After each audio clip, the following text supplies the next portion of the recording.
রাজনীতিতে একই ঘটে গেল।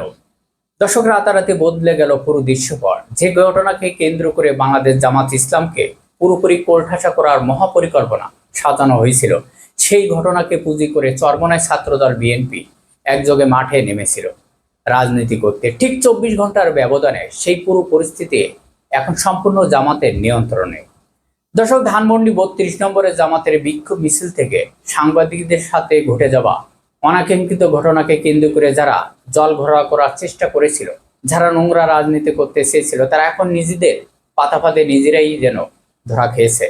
চরমনায় ছাত্রদল বিএনপি সমস্ত চালাকি এখানেই শেষ। দর্শক, উল্টো তারা নিজেরাই যেন ফেঁসে গেছে। আজ আমরা উন্মোচন করব ধানমন্ডি 32 নম্বরে সেই ঘটনা।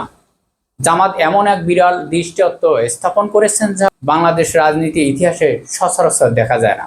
কারণ আজ অনেকের মুখোশ উন্মোচন হতে যাচ্ছে। দর্শক, ঘটনার সূত্রপাত ঘটে 32 নম্বরে।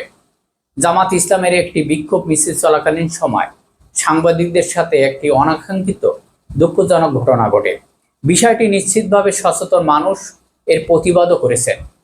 কিন্তু দর্শক, রাজনীতির মাঠে ওত পেতে থাকা কিছু দল এই ঘটনাকে সাধারণ কোনো ভুল বোঝাবুঝি হিসাবে দেখেননি। তারা এটাকে লুপে নিয়েছিল জামাতের ওপর রাজনৈতিক প্রতিশোধ নেবার অস্ত্র হিসাবে।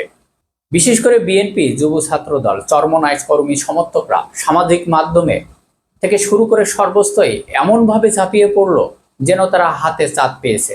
একের পর এক আনুষ্ঠানিক বিবৃতি, একের পর এক ফেসবুক পোস্ট পারলে জামাত ইসলামকে পাল্টা উত্তম মাধ্যম দেয়। ঠিক এমন একটি পরিস্থিতি তৈরি করার চেষ্টা করা হয়েছিল। তারা ভেবেছিল এই ঘটনাকে কেন্দ্র করে জামাত নেতাদের বিরুদ্ধে মামলা করা হোক, সাধারণ কর্মীকে গ্রেপ্তার করা হোক, এমনকি জামাত ইসলামকে জনগণের কাঠগড়ায় দাঁড় করানো হোক। কিন্তু দর্শক, এখানেই প্রশ্ন ওঠে, যারা চরমনায় নীতি কথা বলছেন, ইনসাফের কথা বলছেন, তাদের নিজেদের আমলনামা কেমন? দর্শক, চরমনায় এবং বিএনপিকে আসলেই সাংবাদিকের প্রতি ভালোবাসা থেকে, নাকি সেফ রাজনৈতিক শত্রুতা হিসাবে? চলুন একটু পিছনের দিকে তাকানো যাক। দর্শক, গত এক সপ্তাহে বিএনপি নেতাকর্মীর দ্বারা প্রায় 8 থেকে 10 জন সাংবাদিক নির্মমভাবে পিটানোর শিকার হয়েছে। বিএনপি সাবেক প্রতিমন্ত্রী মীর শাহ আলমের সমর্থকরা যখন টিএসসি সাংবাদিকদের মারাত্মকভাবে পিটিয়ে শাহবাগ থানায় নিয়ে গিয়েছিল, সাংবাদিকদের ফাটিয়ে দিয়েছিল, তখন কোথায় ছিল এই নীতি কথা? তখন চরমনায় বা ছাত্রদলের এই বিবেকবান নেতারা কেন মুখ বন্ধ করে বসেছিল? দর্শক, চরমনায় সবসময় ইনসাফ ও ন্যায়ের কথা বলে। তাদের সমর্থকরা ইসলামপন্থী রাজনীতি পছন্দ করে, তাদের ভোট দেয়, সমর্থন করে। কিন্তু যখন নিজেদের বলায় কেউ সাংবাদিকদের পিটায়, তখন চরমনায়ের মুখে কেন বিবৃতি থাকে না? আর জামাতের ক্ষেত্রে সামান্য কিছু হলে আনুষ্ঠানিক বিবৃতি ঝড় তোলে। এই যে দ্বিমুখী নীতি, এটি প্রমাণ করে যে সাংবাদিকদের প্রতি দরদ নয়, বরং জামাত ইসলামকে সামাজিকভাবে হেয় করাই ছিল তাদের মূল লক্ষ্য। কিন্তু দর্শক, শত্রুপক্ষের সমস্ত ষড়যন্ত্র পানি ঢেলে দিয়ে জামাত ইসলাম যে খেল দেখিয়ে দিল, তা সত্যিই এক বিরাট দৃষ্টান্ত। যেখানে বিএনপি বা অন্যান্য দলগুলো সাংবাদিকদের পিটানো, উল্টো সাংবাদিকদের হুমকি ধামকা দেয়, সেখানে জামাত ইসলাম সম্পূর্ণ ভিন্ন পথ অবলম্বন করলো। দর্শক, জামাত নেতারা সরাসরি আহত সাংবাদিকদের সাথে যোগাযোগ করলেন, ধৈর্য এবং বিচক্ষণের সাথে পুরো বিষয়টি সমঝোতা তৈরি করলেন। এমনকি সাংবাদিকদের বোঝাতে সক্ষম হলেন। বরং মিছিলে থাকা কিছু ব্যক্তি বিশৃঙ্খলা ছিল। সাংবাদিকরা জামাতের নেতাদের এই বিষয়টি ক্ষমা দৃষ্টিতে দেখলেন, আর তারা কোনো মামলার পথে হাঁটছে না।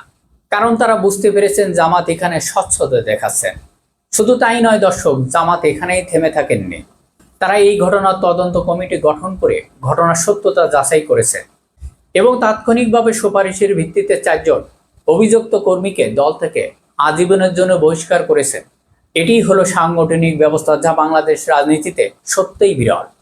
এবার আসুন দর্শক, আপনাদের ভিতরে আরেকটি আসল সত্য স্টোরি জানাই, যা শুনলে আপনি চমকে উঠবেন।